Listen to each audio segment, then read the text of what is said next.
Ponnani parliament മണ്ഡലം ഇടതുമുന്നണി സ്ഥാനാർത്ഥി കെ.എസ്. ഹംസയുടെ തിരഞ്ഞെടുപ്പ് പ്രചാരണാർത്ഥം കൂടല്ലൂരിൽ കുടുംബയോഗം സംഘടിപ്പിച്ചു.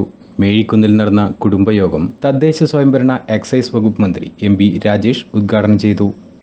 ഇതൊരു സാധാരണ തെരഞ്ഞെടുപ്പല്ല. ഇന്ത്യയുടെ ഗതിയും ഭാവിയും എന്താവും എന്ന് തീരുമാനിക്കുന്ന ഈ തെരഞ്ഞെടുപ്പാണ്. കേരളത്തിന്റെ നിലനിൽപ്പും എന്താവും എന്നത് ഈ തെരഞ്ഞെടുപ്പ് പ്രധാനമാണ്. BJP കാണുന്നത് ഭൂരിപക്ഷത്തിന് കുറച്ച് കുറവുണ്ടെങ്കിലും അത് കോൺഗ്രസിൽ നിന്ന് വിലയ്ക്ക് വാങ്ങാം എന്നാണ്. എന്ന് വെച്ചാൽ കാലുമാറ്റാം. ഇപ്പം നമ്മൾ പേപ്പറിലും TV-യിലും കാണുന്നുണ്ടല്ലോ കാലുമാറ്റങ്ങൾ.